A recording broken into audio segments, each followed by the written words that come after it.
Now let's take a look at the Helm station, because this is just awesome here. So seating for 2 or 3.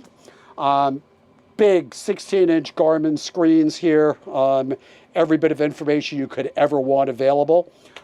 Air conditioning that blows up on here, and I can accelerate the AC with a fan there. So AC here and over here. This has autopilot. I've got my trim tabs with indicators.